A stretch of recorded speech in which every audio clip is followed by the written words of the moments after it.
Hello mga ka-fix, kumusta at magandang araw sa inyong lahat. Nandito na naman tayo sa ating panibagong video at panibago na namang isi-share ko sa inyo. Sa ngayon ay gagawa tayo ng double panel na gate, steel gate. Gamit natin ay yung 1 in 1/2 by 1 1/2 na tubular. Ito ang gagawin natin. Ang unahin natin ay mag frame muna tayo. Ginamitan natin ng eskwala. Ang gamit natin ng eskwala ay yung Hardiplex kasi malaki siya, accurate talaga yung squareness niya. Tiwala tayo na eskwalado to kasi malaki yung guide natin, hindi katulad ng eskwala lang na maliit na nagano pa yan, nagdidiferensya pa yan. Pero itong gamit natin na Hardiplex, hindi talaga yan magdidiferensya kasi malaki. Magdiferensya man niya, maliit lang. Ayan, ginawa natin yung design niya. Napakasimple lang yung design niya. Yung design na to ay kinopya lang natin sa internet. Marami kasi yung design sa internet, kaya doon ako nag-search ng mga design sa mga gate, grill. Kaya alam natin yung gagawin natin kasi may ginagaya tayo na design. Ganun din naman kung gagawa tayo ng design, maghanap na lang tayo ng design na magugustuhan natin. Doon na lang ako naghahanap sa internet. Marami naman mga design doon na magugustuhan natin, kaya doon na lang tayo hanap.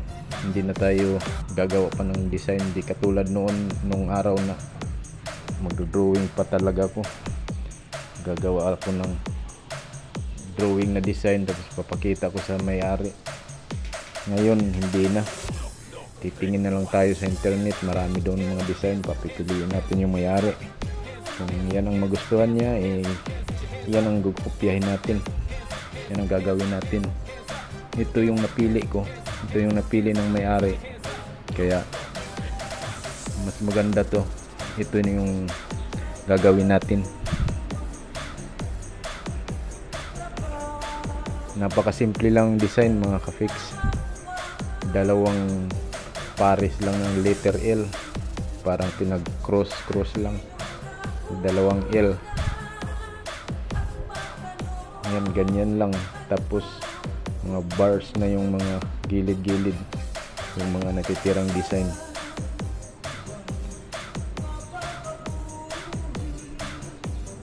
Napakaganda talaga yung mga pinopost sa Google, sa internet. Kaya doon tayong nanonood, doon tayo magse-search ng mga design. Lahat ng mga ginagawa ko naman sini-search ko lang yan sa Google. Marami kang makikita doon, kaya kung ano yung magustuhan kong design, yan lang ang gagayahin ko. Wala nang kahirap-hirap. May pagkukunan na tayo ng design.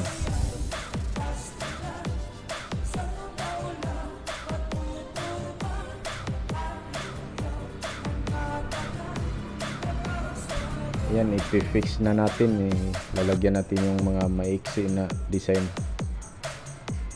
Tatapusin na natin to. Yung design na tubular.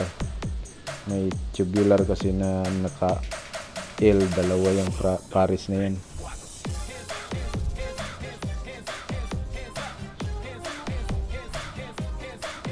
Itong isa, dalawa na lang, dalawang putol na lang sa baba. Pero ispat lang muna natin kasi mamaya na tayo mag full weld pag nabuo na, kasi pag diretsunahin natin yan, kikilos yung bakal, babaloktot yan. Pag diretso mo, kailangan buuhin muna natin. Ngayon isusunod natin yung mga design na bar. Yan, mga square bar yan na 12mm. Ay 10mm lang pala yan, 10mm square bar yan. ispat-ispat lang muna. Ganyan talagang proseso sa paggawa ng mga grill or gate, kasi kung ididiretso mo luluwag yan, ay gagalaw. Ngayon linagyan ko na ng hinges yan kasi folding to linagyan na natin ng hinges, dalawa lang ako pag naglalagay ako ng hinges, dalawa lang talaga.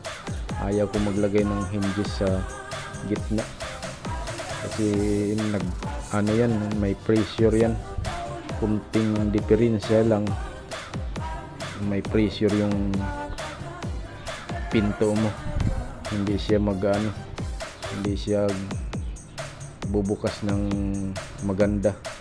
Hindi katulad ng dalawa na free talaga siya, dalawa lang sila. Yan magkapares, parehang design. Pag binuklat mo, magkaiba yung design niya, magkasalungat. Pero pag i-fold mo, iisang design lang siya. Ngayon ipapakita naman natin yung nakakabit na, pininturahan na natin ng puti. Ito yung lock natin. Yan ang pagtatapos ng video na to. Naka fold siya, pwede pa i-fold pangalawa doon sa wall. Malaki na yung bukas ng gate natin. Pero kung hindi kailangan, pwede yung isa lang munang i-fold lang natin o bubuksan. I-fix lang natin yung isa, pwede na yung isa lang ang gamitin natin. Ganyan lang, pwede natin isara yung isa lang. Pero kung kailangan natin buksan lahat, buksan lang natin yung barrel bolt sa gitna. Yan, malaki na yung bukas.